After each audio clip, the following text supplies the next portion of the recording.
2 fevral Gənclər Günü Sumqayıt şəhərində qeyd olunub. Şəhərin fəal gəncləri əvvəlcə Sumqayıtın mərkəzindəki Ümummilli lider Heydər Əliyevin abidəsi önünə gül dəstələri düzüb, xatirəsini ehtiramla yad ediblər.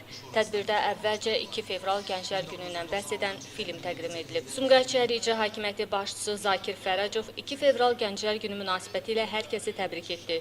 Günün əhəmiyyətindən danışan şəhər rəhbəri Azərbaycan gənclərinin sağlam ruhda böyüməsi və layiqli vətəndaş kimi yetişməsi üçün ölkə rəhbərliyi tərəfindən ardıcıl və sistemli şəkildə həyata keçirilən dövlət gənclər siyasətindən danışıb. Qeyd olunub ki, 2 fevral Gənclər Gününün, eləcə də Azərbaycanda gənclər siyasətinin banisi bütün həyatını Azərbaycanın inkişafına, tərəqqisinə həsr etmiş ümumilli lider Heydər Əliyevdir. Heydər Əliyev həmişə gənclərimizə böyük ümidlər bəsləmiş, dəfələrlə qeyd etmişdir ki, Azərbaycanın gələcəyi gənclərin əlindədir. Respublika rəhbərliyinin bütün dövrlərində Ulu Öndər sağlam əqidəli gəncliyin bu dövlətə sahib dura biləcək bir nəslin yetişməsinə xüsusi diqqət yetirirdi. Bu nəyin siyasət xadiminin ən böyük xidmətlərindən biri də o idi ki, gənclərlə bağlı məsələləri həmişə öz siyasətinin əsas tərkib hissələrindən biri hesab edir, gənclərin imkan və bacarıqlarını yüksək qiymətləndirir, onların problemlərinin həlli istiqamətində həyata keçirilən tədbirlərə bu siyasəti Azərbaycan dövlətinin ən mühüm fəaliyyət istiqamətlərindən biri kimi dəyərləndirirdi. Ümumilli lider Heydər Əliyev 1995-ci ildə Gənclər Forumu ilə bağlı təşəbbüs irəli sürmüş və 1996-cı ildən başlayaraq Azərbaycan gənclərinin forumlarını keçirmişdi.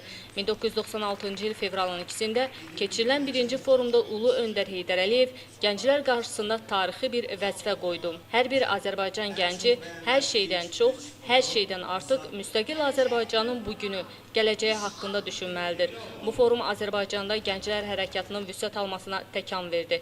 Heydər Əliyev birinci forumdan sonra gənclərlə aparılan işin nəzərə çarpacaq dərəcədə canlandığını nəzərə alaraq 1997-ci ildə imzaladığı sərəncamla tədbirin keçirildiyi günü fevralın 2-sini Azərbaycan Gənclər Günü elan etdi. Bugün gənclər siyasəti Azərbaycan Respublikasının Prezidenti İlham Əliyevin rəhbərliyi altında uğurla davam etdirilməkdədir və bu siyasət gənclərin ölkə həyatının bütün sahələrdəki fəallığını daha da artırıb. Ölkəmizdə həyata keçirilən dövlət gənclər siyasəti Azərbaycan gəncliyinin hərtərəfli inkişafına və ictimai-siyasi həyatda fəal iştirakının təmin olunmasına yönəlib. Bugün dövlətimizin gənclər siyasətinin əsas istiqamətləri gənclərin mənəvi əxlaqi tərbiyəsi və mədəni həyatda iştirakı, istedadlı gənclərə dövlət qayğısı, onların sağlamlığının qorunması və fiziki inkişafı, gənclərin məşğulluğunun təmin edilməsi, gənc ailələrə dövlət tərəfindən yardımların göstərilməsidir.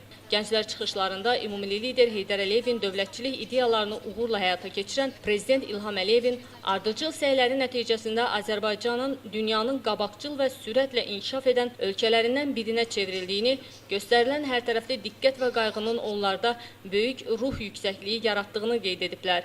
Sonda şəhərin ictimai həyatında təhsil və idmanda nailiyyətlərə imza atan bir qrup gəncə müxtəlif nominasiyalar üzrə fəxri fərmanlar, diplom və hədiyyələr təqdim olunub. Dünya TV Müstəqil Teleradyo Şirkətinin Xəbərlər Departamentinin direktoru Rəsulov Nizami Hasiloğlu gənclərə və gənc ailələrə informasiya texnologiyası sayəsində göstərdiyi səmərəli fəaliyyətə görə Tədbir konsert proqramı ilə davam edib. Gültəkin Əliyeva, Nizami Rəsulov, Elbrus İsmailov, Dünya TV.